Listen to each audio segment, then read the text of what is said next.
Bonjour Alain, bonjour Timon, et bienvenue à Impactia. Welcome to Impactia. So we are today here with Alain Arslanagic. He's one of the founders of Visium Technologies, and your company is specialized in exactly? Machine learning. Machine learning. You are in one of the lists of Forbes. Can you tell us about it? So I was very fortunate to be selected by Forbes to be in the 30 under 30, and I think that the list is about young people that are full of energy and are willing to make a change, and they're moving things forward. And so because of Visium and because of the progress that we had recently, also maybe because of other projects I'm doing, I've been nominated into this list. Why did you start and how did you get to Visium? Of course. So it's been always a dream of mine to work in artificial intelligence, and at some point after I finished my bachelor studies, I went to study computer science, and I thought that was the way for me to go. At the end, instead, I decided to do a master in entrepreneurship and innovation in Imperial, and at the same time, Timon finished his master in data science, which is another way of saying machine learning. And so we worked together before on another social enterprise, which was trying to help a charitable organization to fundraise, but it didn't work out so well for us, so we decided to stop that at some point. And around the end of last year, Timon received a very high-paying job offer to create a department in a big Swiss corporation in AI.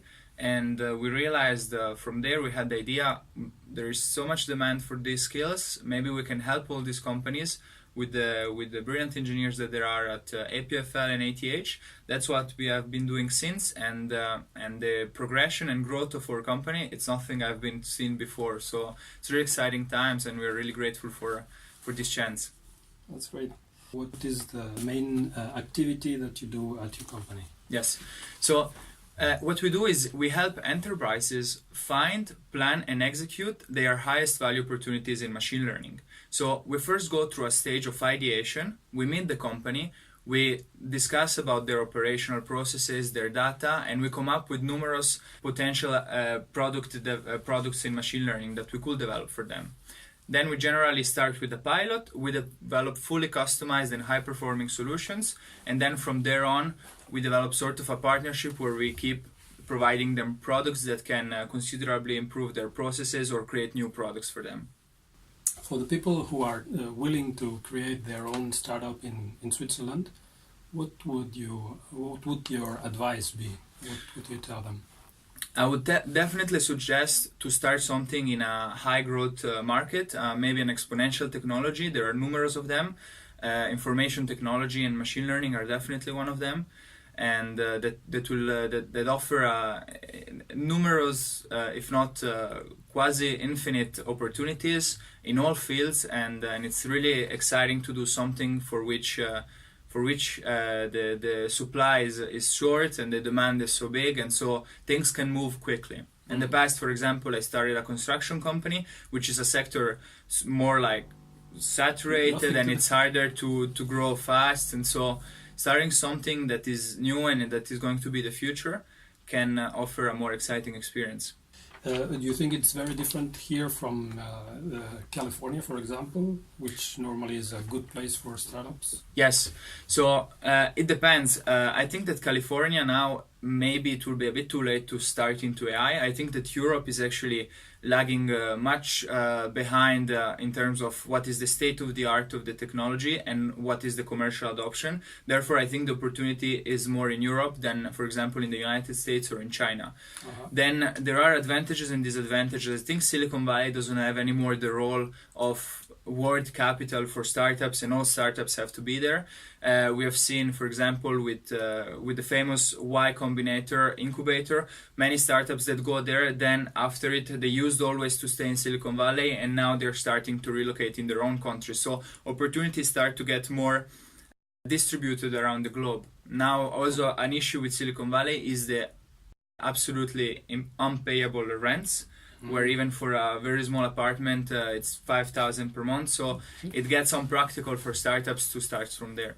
Also, the demand for engineers is so much higher with all the big tech companies being there that it is oftentimes hard to have an engineer for less than 300,000 per year, which again becomes unpractical. If we had to be there, it would be much harder maybe for us to do it. From your point of view and according to your activity, what would be the most important challenge of the AI right now in general? I think there is good work done towards addressing this challenge, and I think the main challenge is avoiding that AI is developed for militarized autonomous killing systems, and it's very difficult because of the competition between America and Russia, and we see somewhat preoccupying news that the military might be investing into these systems, and hopefully soon enough we'll have some sort of treaty like the Geneva Treaty that will block every effort to invest into this area. Your main concern is not in the technological side, but more in the moral or ethics or philosophical part, if I may say. Yes, exactly. Okay. I think that, like the philosopher Nick Bostrom said, technological innovation are like playing the lottery. We take something out, we don't know actually how good or bad it's going to be and what impact it's going to have. So when we discovered the nuclear bomb, luckily it was very difficult to reproduce it for a terrorist that wanted to do it. If it was simply, and I'm quoting his explanation, if it was simply putting some sand in the microwave and that would be the nuclear bomb, we will be in a much more difficult, we would more likely get to an existential scenario where we might get extinct because too many people will use it poorly. Yeah. At the same time, if we have drones and autonomous killing systems, those will be much easier to deploy at scale and might really create some worrying, terrifying scenarios. I just think that I mean, one of the reasons that I'm doing this and I'm being an entrepreneur is that I think that more people with good moral values have to push themselves try to develop their talents as far as possible and get in a position where they can like have a significant impact and change things and do this into the positive direction. And not just expect that things will go well by themselves, but I think everyone should take a bit the responsibility to do the change that they can in their area, to their extent that they can. That's, I think, the challenge. It's to keep AI for good. Regarding what the AI can do positively, regarding what a doctor or a lawyer or any professional can do you think that at some point AIs will be able to do exactly the same things that humans do or better, or what would be the thing in a few years? I think AI will be able to do it much better than current doctors or lawyers are able to. We'll be able to have a targeted medicine that will consider the genomes of each patient and do correlations at the level that it's impossible for a human being. It might take still 5 to 10 to 15 years until it gets more commercially adopted. For example, at Visium, we are looking now to develop a product that will do mammographies, scans to detect cancer. And at this stage in Switzerland, there are 3 radiologists looking at each mammography for it to be valid. This is a big cost to the state, and it's also a boring job because maybe there are 10,000 radiographies until one is positive. And here we are not doing something that will replace humans, but will enhance them and sort of be computer-assisted diagnosis. So instead, maybe in the future, instead of having 3 radiologists, might be 2. And then in a longer term scenario, they could be replaced. But the results are there. It's just that there is also some legal friction that it will take time until our society adapts to that. Okay. But the technology is evolving at an unbelievable rapid pace, and society as a whole can really benefit a lot from all the progress that's coming from machine learning and AI. You said machine learning, but you say you're developing a software that will do the mammographies. So you develop the software that will do that, and afterwards you help the machine learn that, or how does it work? So it works that we will take a big data set of mammographies, and these mammographies will be labeled. It will be, for each mammography, it will be positive or negative, and if it's positive, it will show where is the detected cancer, and if there is the detected cancer, it will also say if it's benign or malignant. And so if you can imagine a data set of millions and millions of these radiographies that we can show to the machine, and we can simply teach him as if we would be teaching a radiologist, here is positive because of that, and here is negative because of that. At some point, the machine will do correlations, and it will be able to perform equally or better than humans. And this, we can actually benchmark it against the performance of humans. We can use this system alongside radiologists and see if it's giving the same rate or a better rate of accuracy and responses. Okay. And then we can put into perspective that the machine does not get tired, and so it makes less mistakes. Because if we can imagine a radiologist maybe has to see, I'm not sure now how many, but let's assume maybe 50 radiographies, and there is the patients asking questions, there is the telephone ringing, maybe it's tired after lunch or at the end of the morning, and then it might make a mistake. While the machine will not make a mistake, it will be more accurate, cheaper. So for a machine to learn, humans will always be necessary, or will we create machines that will be specialized in teaching the other machines how to do things, or how do you see the future? I mean, we don't have a crystal ball, but what would you say? Definitely, there's a lot of research done already into the field of machine teaching other machine and self-improvement of the system of a machine. When we will reach that point where this is really deployed at a large scale, we will have a sort of intelligence explosion. And many prominent people in the field are actually worrying that machine might sort of overtake the control of things. And for this reason, the scenario that I see that is the most likely to happen is that we will merge with the intelligence of machines. And it might take some 20-25 years, but there are already lots of companies doing research into the field of connecting our brain directly to the internet.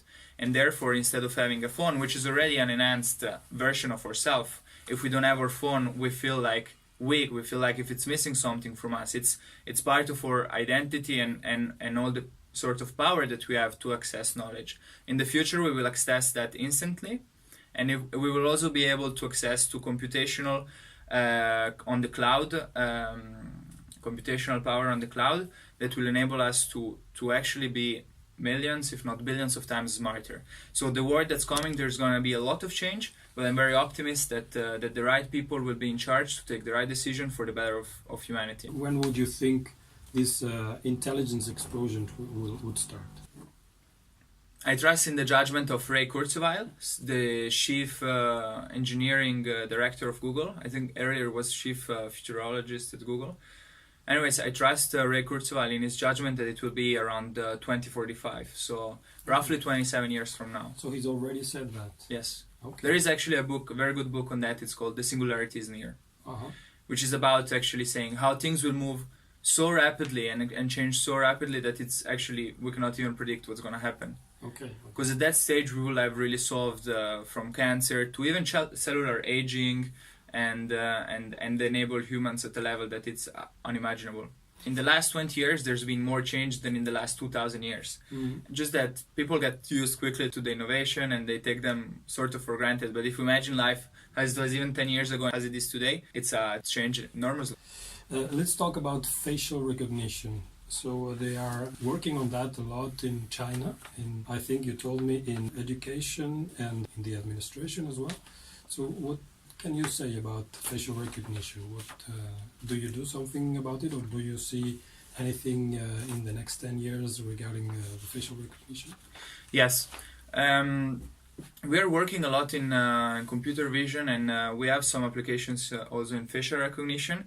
But for example, for a biometric system that enable employee to access a building, and I think that facial recognition, they can have very valuable application and useful application. But there is also some sort of gray line that maybe should not be overstepped, and I think It's more a question of how much into the privacy a government or an educational system wants to enter. And so it comes more to a question of privacy than to a question of facial recognition. If privacy is respected, facial recognition and technologies like that are not going to have a negative impact on people. If, on the other hand, we have some sort of social scoring, as it is in China now, that's being developed, then we get in a sort of an Orwellian society. To access one's own house more securely, it might be a useful application for people to have. So instead of having a key, you have your face. Yeah, for example. There are positive and negative applications, and we just need to make sure to put the values and good morals before just what are the most monetizable applications. So in China, they put in place a system where they're recording the students, and every 30 seconds, the camera is then able to recognize 7 expressions between sad, maybe attentive, happy, and sort of like this. And so they're always keeping track of students if they're paying attention and so on and so forth to grade them better, and they call it intelligent education system. They try to give more information to the teacher. I think that's going maybe a little bit too far. It would be better to preserve the privacy of people. I think facial recognition can have a very valuable and useful applications, but it is a gray zone. We need not to go beyond and entering too much into the private sphere of people.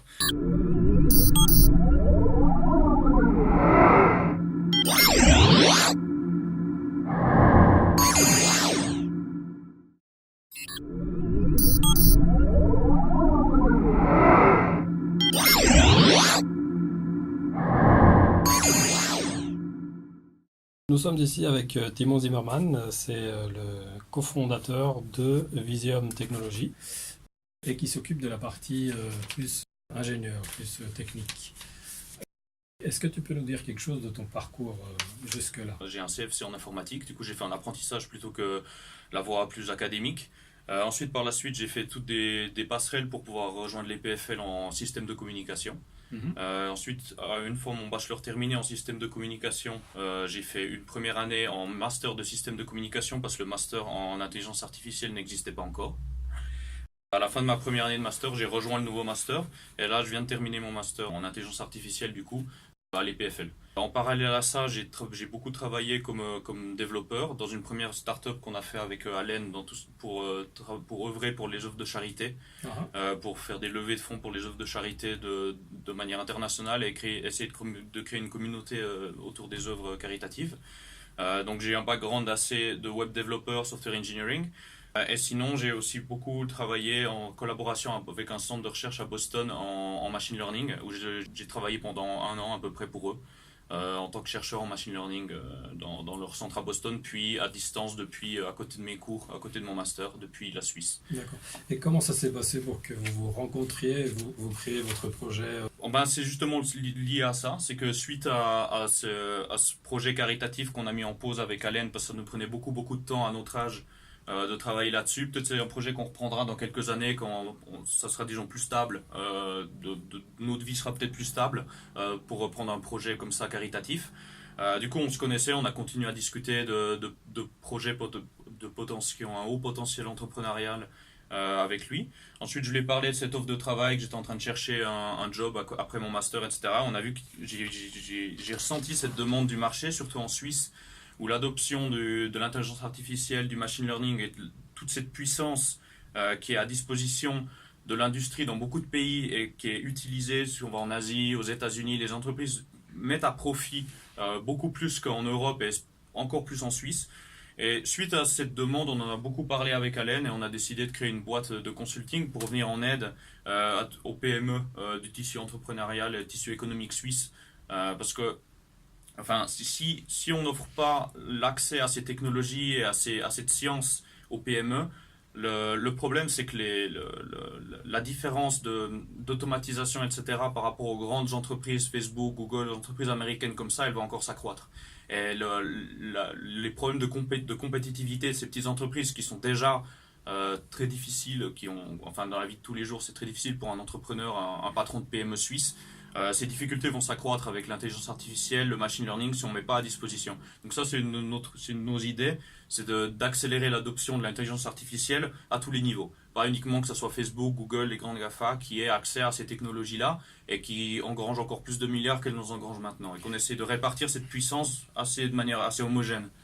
Et à ton avis, les PME suisses, elles sont en retard par rapport à d'autres PME dans d'autres pays ou ça va plus ou moins dans la même ligne Je pense que ça dépend aussi des industries. Mais c'est vrai qu'en Suisse, on a ce côté conservateur qui est un bon côté aussi. Parce que c'est vrai qu'il ne faut pas se jeter sur le premier truc qui sort, qui a l'air shiny et puis... qui est brillant et tout joli et puis qu'on a envie d'utiliser. Nous, mais on est à l'opposé du spectre, je dirais, en Suisse. Et il y a un entre-deux à avoir qui serait plus intéressant, je pense. Dans certains pays, si on prend par exemple en Angleterre, l'adoption est quand même plus avancée qu'en Suisse. En Allemagne aussi, les entreprises travaillent déjà beaucoup plus avec tout ce qui est automatisation, intelligence artificielle. En Suisse, beaucoup moins. Donc on a affaire en Europe, on n'est pas, disons, les plus mauvais de la classe, je dirais, c'est le niveau européen en moyenne qui est quand même derrière.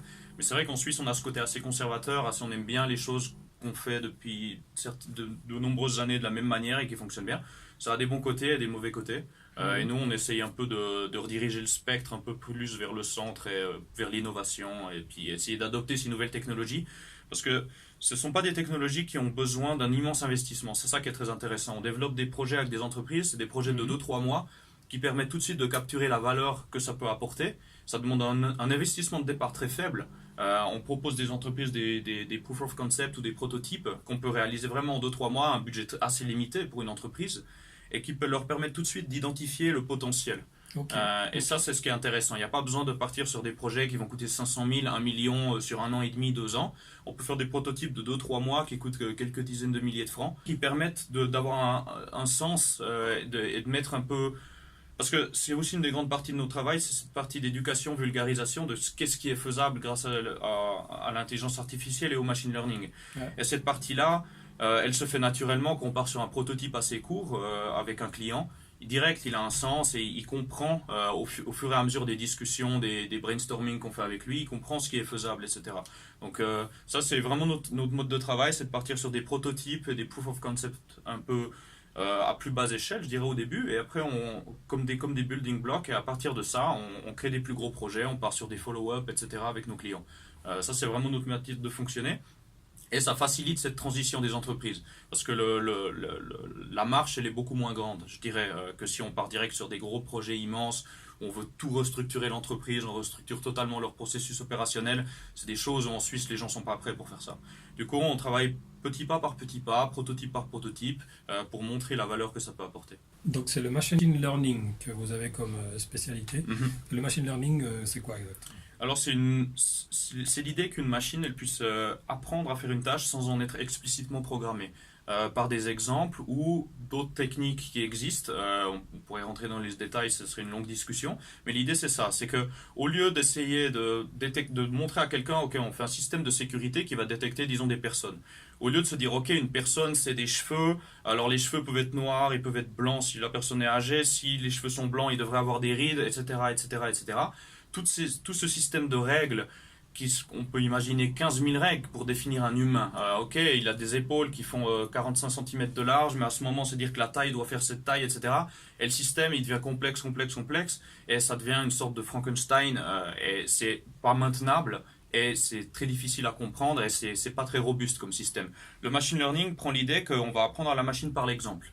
On va lui montrer qu'est-ce qu'un humain, et on va lui montrer où est-ce qu'il n'y a pas un humain. Et au fur et à mesure si le modèle qu'on a préparé, qui apprend à partir de ces exemples, il est adéquat, il est optimisé, on l'a confectionné de la bonne manière, il va pouvoir apprendre à partir des exemples. Alors la difficulté, elle est à trouver ces données, donc trouver des données d'exemple. Donc trouver des données d'un humain, c'est quelque chose qui est facile. Si on prend d'autres données, ça peut être plus compliqué. C'est là où aussi on intervient. Comment est-ce qu'on peut trouver des données? Où est-ce qu'on pourrait les trouver? Où est-ce qu'on peut fabriquer des données?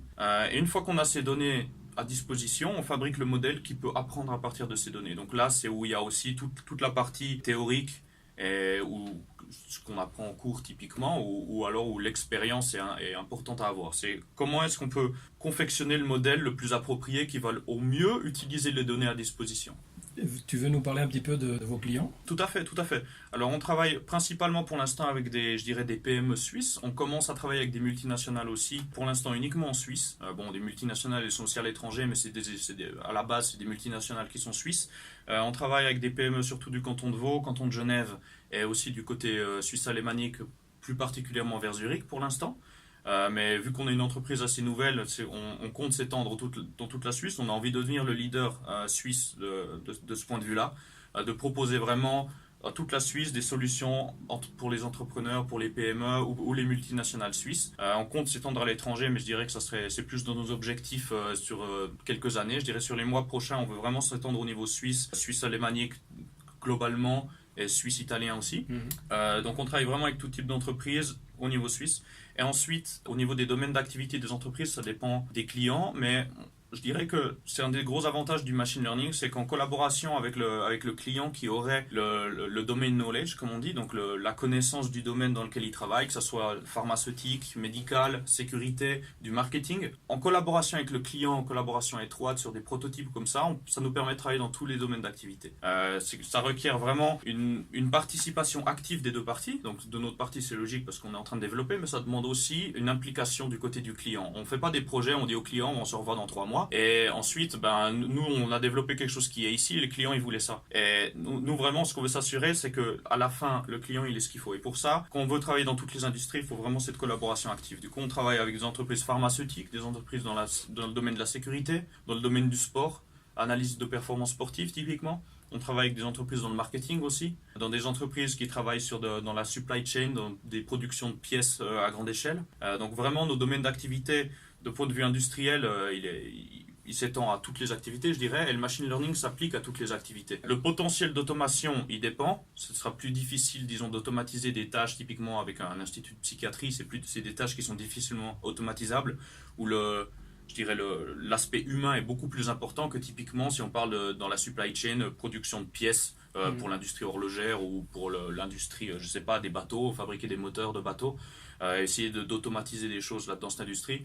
C'est beaucoup plus facile que dans le domaine hospitalier, la psychiatrie ou des domaines beaucoup plus humains, je dirais. Mais sinon, on travaille vraiment avec tous les domaines et les applications du machine learning sont partout, vraiment. Au niveau en général de l'intelligence artificielle, quel penses-tu qui est le défi principal dans l'avenir? L'intelligence artificielle et le machine learning, c'est quelque chose qui va prendre et qui va être adopté de manière globale. Dans notre société mondialisée, c'est sûr et certain que les grosses boîtes ou même la Migros, la Coop, ils vont utiliser cette puissance à leur disposition. Du coup, maintenant, il faut que la société l'accepte et pas qu'on se voile la face. Et une fois qu'on l'aura accepté, on pourra définir des règles, des garde-fous qui vont empêcher les dérives qui pourraient arriver. Parce que maintenant, cette trajectoire de l'IA où elle est et puis où elle sera dans 10 ans, elle va avoir lieu. Maintenant, c'est à nous de décider où on va arriver et où on veut arriver. Il faut qu'on définisse cette trajectoire-là, mais le voyage, il aura lieu. Ça, c'est sûr et certain. Et maintenant, je dirais, il est là l'enjeu, c'est de ne pas se voiler la face et d'être dans l'air du temps. Il faut assumer le fait que c'est quelque chose qui est là, qui est puissant, qui est bon. Il peut être mis à disposition de grandes choses.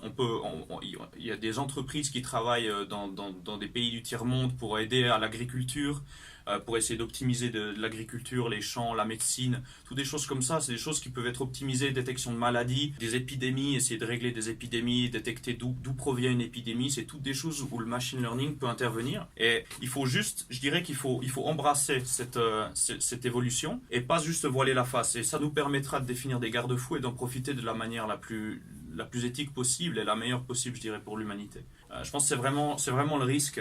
C'est que déjà qu'en Europe, on est un peu en retard, et quand je vois les législations européennes ou comme ça, elles sont pas du tout encore à réfléchir à ces problématiques de l'hybridation de l'être humain ou des choses comme ça, alors que la science est là. Et du coup, il faudrait que d'un point de vue légal, ça suive derrière. Il faut que d'un point de vue européen, il y ait des directives européennes et des choses comme ça qui soient mises au point pour qu'il y ait ces garde-fous qui soient mis en place et pas que ça soit des choses qui soient dans 20 ans. Parce que les dérives, c'est un monde qui évolue tellement vite, on ne peut pas se permettre d'attendre 20 ans pour ouvrir les yeux et se dire « Ah mince, il y a telle entreprise qui sont en train de faire ça, fabriquer des choses qu'on n'aimerait pas. » Du coup, voilà. Je pense que c'est ça le plus grand enjeu. Je pense que tout le monde devrait essayer de se renseigner un peu plus sur ce domaine parce que c'est un domaine passionnant et tout le monde est concerné. C'est pas simplement des scientifiques dans leur laboratoire qui sont en train d'essayer d'assembler des cellules dans le cerveau, etc. C'est pas du tout ça. Quelqu'un qui est en train de téléphoner, d'envoyer des SMS, d'utiliser son iPhone, il utilise de l'intelligence artificielle. Quand on est chez nous à la télé, on regarde Netflix, on utilise l'intelligence artificielle tout le temps. Et je pense que ce côté-là dont je parlais de ne pas se voiler la face, il commence à la base. Il commence où les gens doivent comprendre que c'est quelque chose autour d'eux. Qu'on leur dit qu'il y aura des voitures autonomes dans 5 ans, il ne faut pas en avoir peur, il faut essayer de comprendre. Et c'est vraiment ça où j'espère que les gens et que le niveau global de compréhension va monter de ce point de vue-là. On fait un travail là-dessus avec Visium aussi, pour ça, pour essayer d'éduquer les gens. On travaille avec des PME, on ne travaille pas avec des gens, je dirais, dans la rue, en allant les éduquer. On donne aussi des cours dans une école, là, en septembre, on va aider une école pour donner des cours d'introduction, d'éveil à l'intelligence artificielle. Et c'est dans cette même optique, c'est pour que les gens ils commencent à y réfléchir et à y penser. Et j'invite tout le monde à lire des articles. Il y a des articles de vulgarisation très très bien faits, c'est pas des mathématiques poussées, qui nous font prendre conscience de ces enjeux-là, et c'est vraiment important. Super. Pour moi, c'est bon. Non, c'est tout bon.